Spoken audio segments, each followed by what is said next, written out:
ulamanya mata duitan, pemimpinnya mata duitan, rakyatnya mata duitan, hancurlah bangsa ini. Rakyat ditepo setiap 4-5 tahun. Hai partai politik, hai calon-calon pemimpin, mengapa kau membagi-bagi duitmu, membagi-bagi sembakomu pada saat ada pemilihan umum? Itu artinya penyuapan besar-besaran terhadap rakyat. Hai pemimpin bangsa, kalau kau jadi pemimpin dengan cara menyuap rakyat, rakyat yang disuap, maka hasilnya nanti akan mewujudkan pemimpin-pemimpin rampok dan pemimpin-pemimpin maling. Saya khawatir nanti kalau memilih pemimpin dasarnya duit, saya khawatir bangsa Indonesia nanti bupatinya bupati bajingan, gubernurnya gubernur bajingan, menterinya menteri bajingan, sampai presidennya presiden bajingan. Subhanallah walhamdulillah wa la ilaha illallah. Ya, saya kalau sudah agama, Pak, lupa kalau tua. Karena ini untuk kepentingan melihara akidah Ahlussunnah wal Jamaah. Ini yang diekspor.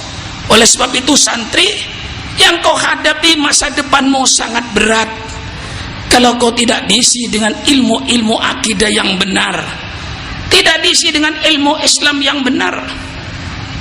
Isi dengan ilmu Islam yang benar, isi dengan akidah yang benar, tantanganmu cukup besar. Tantangan duit itu sekarang lebih dahsyat lagi, tidak kurang dahsyatnya dengan Yahudi. Dan tantangan ini Rasulullah sudah bersabda, persilakan kiai baca lagi kitab Riyadhus Shalihin. Di situ Rasulullah sallallahu alaihi wasallam bersabda, inna mimma akhafu alaikum ba'di ma yuftahu alaikum min zahratid dunya wa zinatiha. Sesungguhnya di antara yang saya takuti, sabda Rasulullah, terhadap umatku nanti setelah saya meninggal dunia. Apa yang ditakuti Rasulullah? Ma yuftahu alaikum, persilakan santri, ma yuftahu alaikum, sesuatu yuftahu yang akan dibukakan alaikum atas kalian. Apa itu akan dibukakan oleh Allah? Min zahratid dunya wa zinatiha, dari keindahan dunia dan perhiasan dunia. Nanti dunia akan menjadi indah, nanti dunia akan menjadi cantik setelah dibukakan ilmu pengetahuan dan teknologi. Ini Rasulullah bersabda 1400 tahun yang lalu.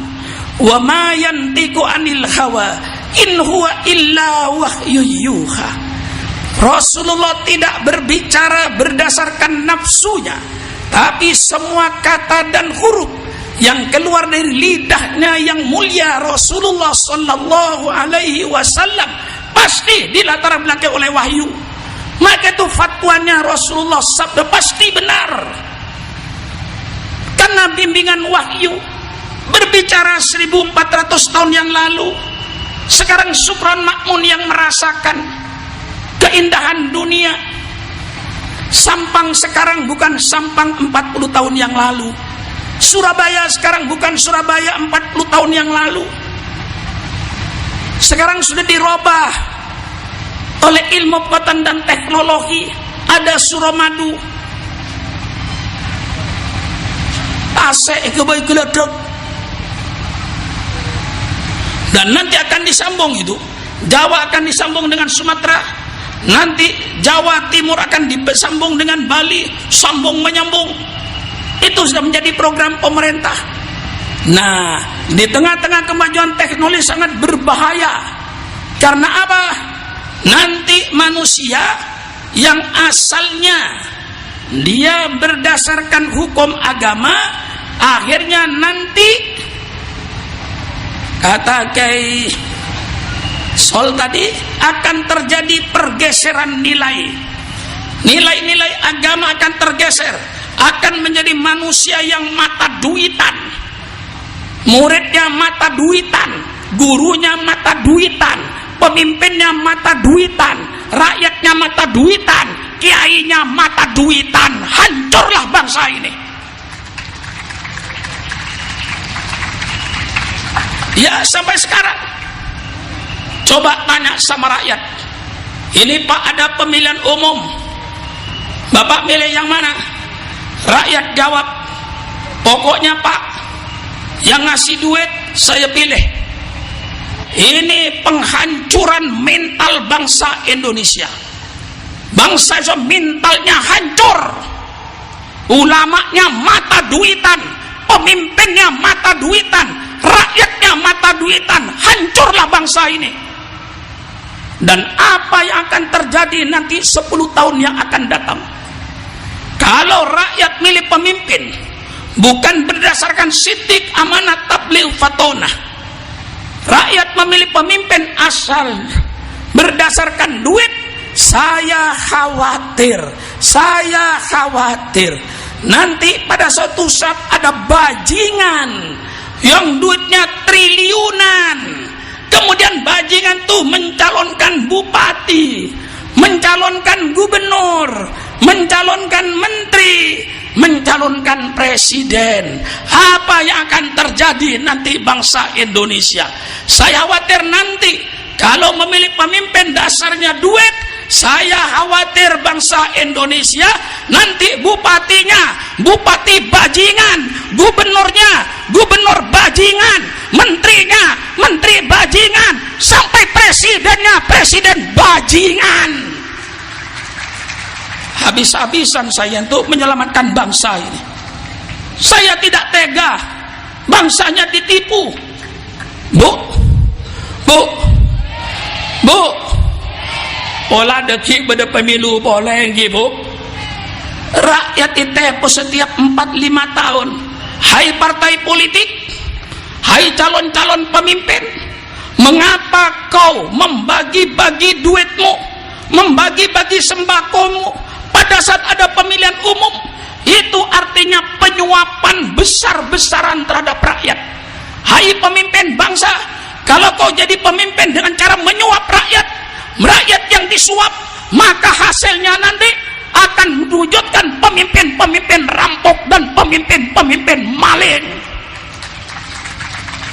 Iki nama punten, bener pidatoku lagi, bener lagi.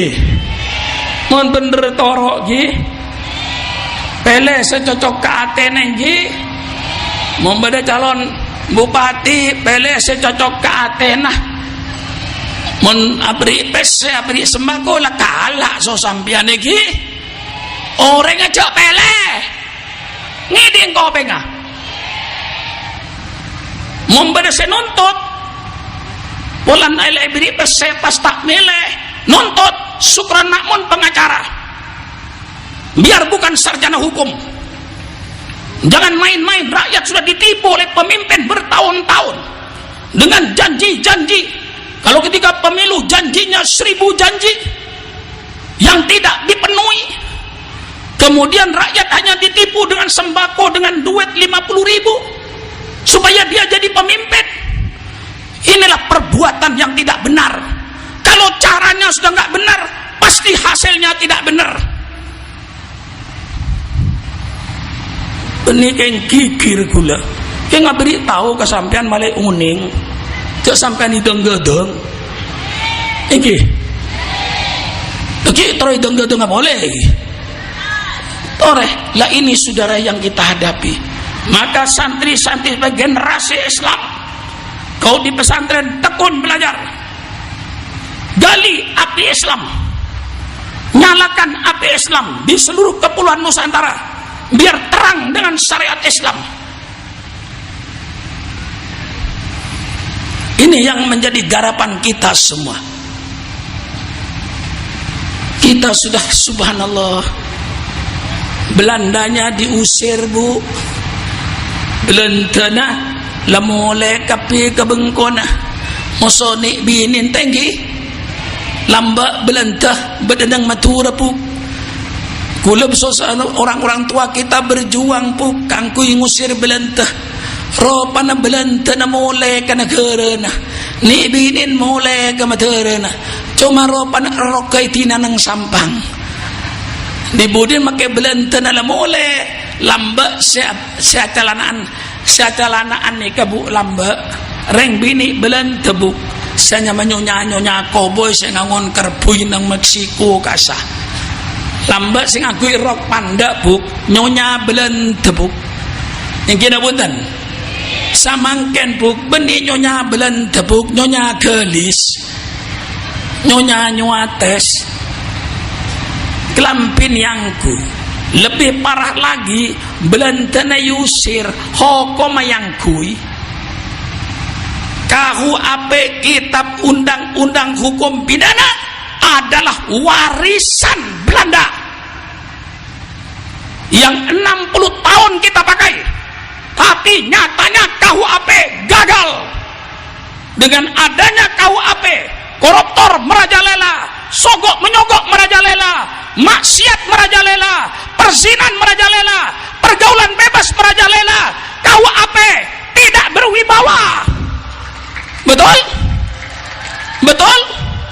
Saya tawarkan pada pemerintah, karena hukum ini gunanya apa? Kita bikin hukum, gunanya hukum untuk membuat pelaku-pelaku kejahatan makle jerah. Ngerti buk jerah? Ngerti jerah buk? Mangken ada KUHP, se korupsi tak jerah, se sogok menyogok tak jerah, malah sajon dadi. Yang kena buatan?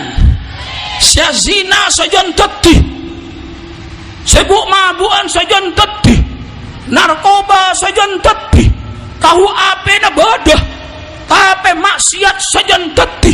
Berarti KUHP sudah tidak dihargai oleh bangsa Indonesia. Nyatanya KUHP tidak membuat pelaku kejahatan jerah. Perlu saya tawarkan pada pemerintah, saya tawarkan pemerintah, selamatkan bangsa dengan syariat Islam. Coba pemerintah syariat Islam laksanakan 2 tahun saja, coba. Kalau bagus teruskan, dan saya yakin bagus. Masa manaber tak oleh? Yang kita terus ini oleh manaber, oleh manaber. Yang manaber gula ke pemerintah. Saya tawarkan hukum alternatif. Kalau KUHP sudah gagal, warisan Belanda harus diganti. Saya tawarkan, tolong pemerintah, coba saja, coba syariat Islam jalankan 2 tahun saja. Insya Allah Indonesia beres. Membunuh orang jatuh hukuman mati, korupsi potong tangannya, bedek kiai tandi tangan kiai maleng, bedustad tandi tangan ustad maleng, bedek lebun tandi tangan kopek lebun, bedek camat tandi tangan camat, bedek bupati tandi tangan bupati, bedek gubernur tandi tangan bupati maleng, bedek menteri tandi tanang menteri maleng, potong tangan. Coba hukum Islam dicoba dulu. Ini saya cuma menawarkan kepada pemerintah. Masa nawarkan saja nggak boleh? Coba kira beli. Cuma manaber gula, manaber wajib gula. Berarti gula dan memperjuangkan apa? Terima kita napa cekeng mataber gula. Dan berdasarkan kenyataan. Lah inilah saudara-saudara.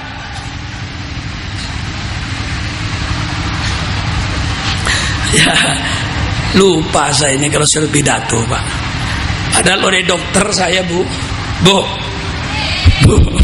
So dokter gula tak oleh pidato lebih sajam, Bu.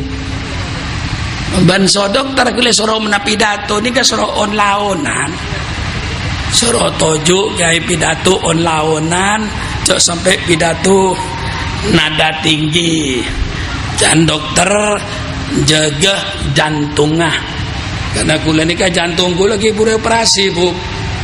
Ibri napakah saya ini beri gorong-gorong so dokter. Tapi cepon dokter Allahu alam jantung gula saya. Cuma napa pembuluh darah sentar ke jantung nikah anu menyempit, tapi Pak beri gorong-gorong malah lancar deden sini ke Bu. Gorong-gorong larang Bu. Udah waktu keluar di masake Bu, etaki so masake, cilingaki so ya Allah manten orang miskin tak sake ajan gula. Bareng miskin nasake Pak derem masa tambah. Gula kemana keluar etaki 130 juta. Ya Allah. Cilingaki 130 juta. Kikeng alhamdulillah pukul banyak kanca Bu. Segala tak banyak kanca. Tak keluar di masake, gula tak oleh keluar je tak majer. Paman gula tak keluar majer atau sokule soro tok. Napa Kak? Yang kok tak bisa keluar tok di masake. Apa napa Kak? Tak bisa majer. Jajal reng sampang bedaki koin. Lah mangken mau tengki koin kan? KPK kan oleh DPR tidak disetujui mau bangun gedung koin 500.000 pemasok. Ada orang sakit tak bisa tambah koin. Ada orang tidak punya karena dituduh macam-macam mau dimasukkan penjara koin. Lah pagula enggak wah tak bisa majar gula hingga atau sosol gula surat keliling pasang koin insyaallah sehari lonas gini kah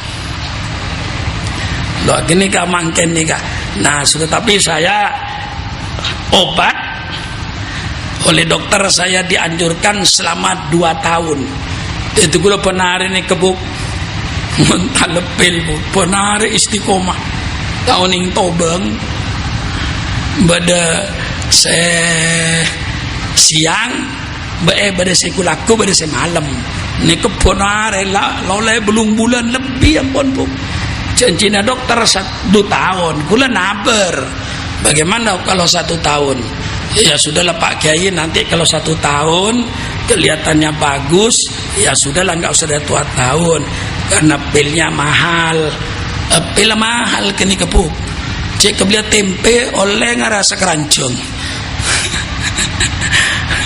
Tapi ampun jak kobater Allah saya soki alhamdulillah kula keluar rumah sakit seger make so dokter suruh pidato 1 jam so ras keras muna pidato tapi gula karena untuk agama tidak mungkin gula pidato sampai toju santai-santai tak paham masyarakat punten. Inilah yang saya sampaikan dalam kesempatan ini para santri. Sekali lagi para santri sing-singkan lengan bajumu untuk menuntut ilmu, hilangkan kebodohanmu sehingga kau menjadi orang yang alim. Kalau kau menjadi orang alim akan diperhitungkan oleh orang. Kalau kau jadi orang bodoh ada tidak dicari, tidak ada tidak dicari, ada tidak diperhitungkan. Siapa itu orang bodoh? Orang bodoh itu tidak ada tidak dicari. Untuk apa cari orang bodoh? Adanya pun tidak diperhitungkan. Mengapa tidak diperhitungkan? Bodoh. Tapi jadilah kau orang yang kalau tidak ada dicari, kalau ada diperhitungkan. Itulah orang yang alim. Sekian saja, mari kita baca surat Al-Fatihah.